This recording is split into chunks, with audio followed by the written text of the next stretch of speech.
for the hibiscus. This is one of my hibiscus plant and you can see that it's blooming really very well.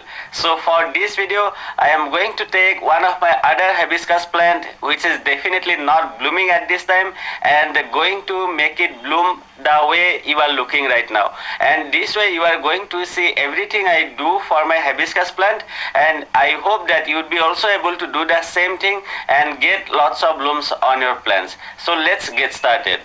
The best thing about growing hibiscus is that, see, you would be able to get the blooms throughout the whole year. However, it also depends on the temperature. I mean, if the temperature doesn't go below 10 degrees Celsius in the winter season, that time you would be able to get the blooms in winter season as well. And please also note that I am talking about the hybrid variety. Hybrid variety blooms throughout the whole year for me, but the local variety doesn't bloom in the winter season. And like I said, it actually depends on the temperature, and if it's favorable for the plant, then you can get the blooms in winter season on local variety as well. So this is the hibiscus plant that I am going to take for this video. I know that the health of the plant is not looking that great, and let me tell you that I got the plant last year itself and it did quite well, even though I grew the plant in just a 6-inch of container. Now this year I am going to give my plant a new home. I mean, I am going to repot my plant in 10-inch of container. So just after buying the plant from nursery, you can use either 8-inch or 10-inch of container. However, using a 8-inch of container would be much better, and you can use 10-inch of container the next year.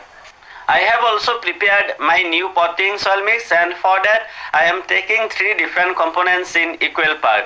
One part is garden soil. Next part is vermicompost. Instead of vermicompost, you can also use compost cow dung powder. And the last part is coco peat. Instead of coco peat, you can also use sand. Next, I am just going to take out the plant from the previous pot and then going to remove some of the soil. Some of the soil from the root ball. And this is the same thing you can do while repotting any kind of plant.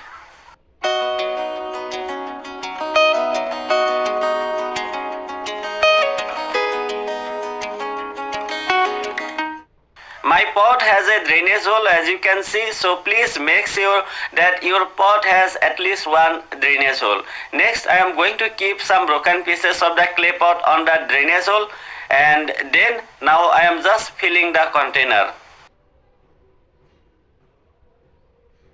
Placing the plant in the center, and then I am going to fill the container, going to add more soil.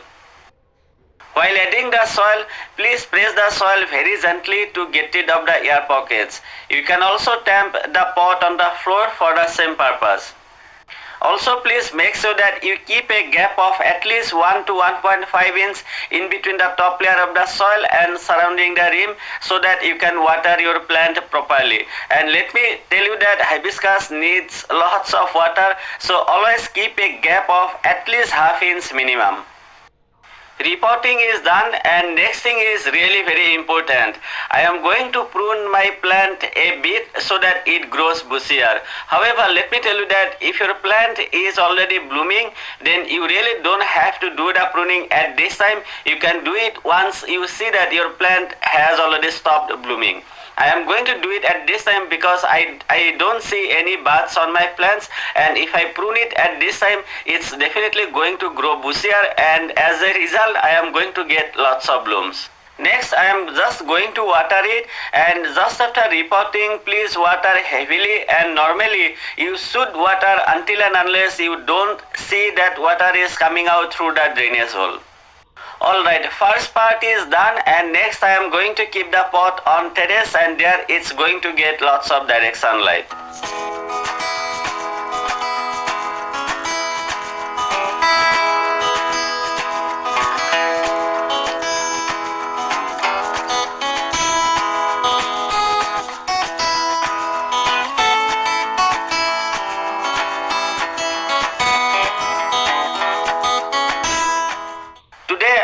To fertilize my plant, but let me tell you that I already have one video where I have shown the entire process.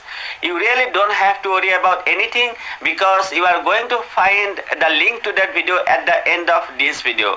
I simply don't want to repeat the same content again, and that's why I am not adding that part in this video. But like I said, you really don't have to worry about anything, and please try to fertilize your plant the similar way at least once in 30 or 40 days.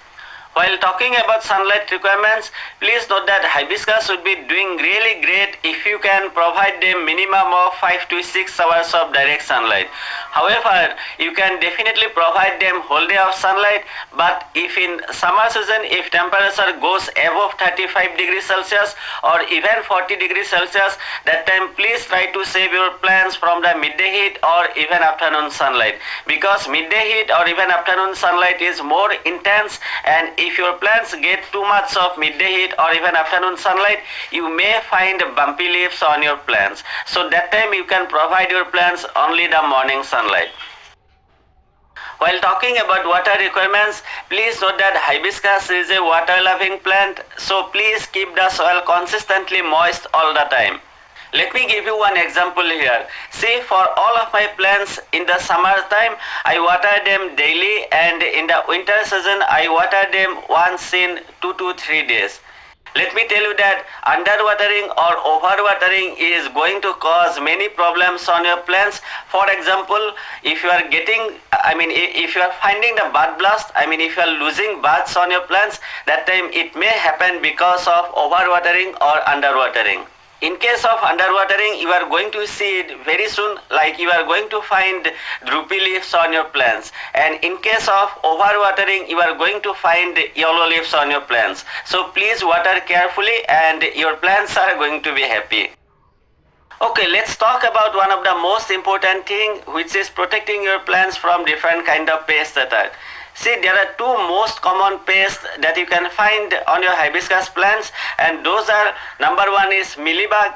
They are extremely notorious, and if you don't do anything, they even kill your plants. And that's why please do something as soon as you see mealybugs on your plants. And the number two pest is aphids, and both pests are really very easy to get rid of. You can just use neem oil once in 7 to 10 days. I already have one video where I have shown the entire process, best way to use the neem oil, and I would put the link to that video in the description box.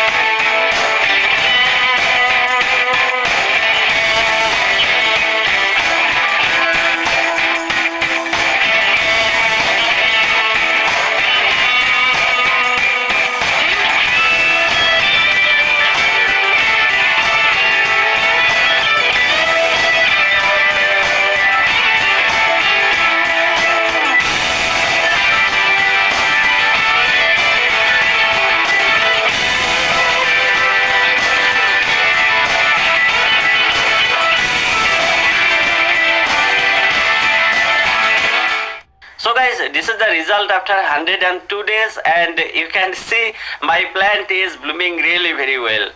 It's also producing lots of buds, and I am getting lots of blooms every single day. Now let me show you something more interesting.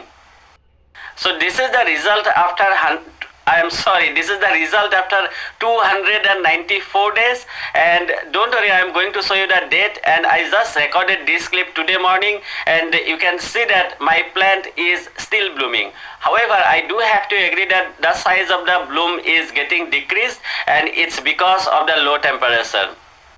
So guys, this is all about how to grow and care for the hibiscus, and if you found the video useful, then please don't forget to like it, share it, and subscribe to my channel if you haven't, and many thanks for doing that. If you have any questions or for any kind of feedback, please use the comment box section. Thank you very much for taking your valuable time to watch the video. I truly appreciate it. Have a great day and enjoy, and please also note that I have many more videos on hibiscus which I am going to upload very soon. Thank you once again. Have a great day.